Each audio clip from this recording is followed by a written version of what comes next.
नमस्कार, मी समीक्षा विलास राठोड, दीपक प्राशा, झिरपी तांडा, वसंतनगर. आज दिनांक 24 जुलै 2024. शिक्षण सप्ताह दुसरा दिवस. आज लोकमान्य टिळक यांची जयंती आहे.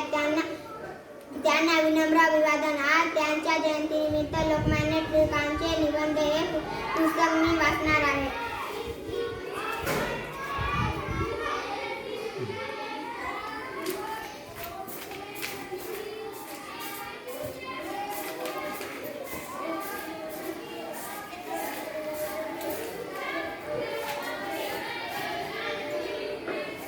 आणि सुराज्य.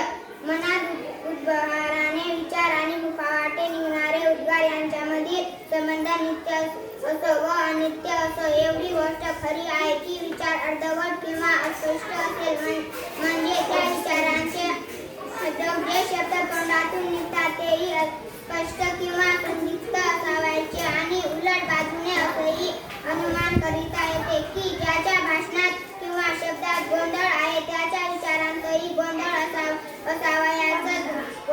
वाणी आणि अर्थ यांचा हा संबंध फार महत्त्वाचा आहे व पुष्कळ प्रसंगी शिकलेले लोकही आपल्या विचारांमधील अस्पष्टता किंवा अस्पष्ट शब्द वाडंबरात छपून टाकण्याचा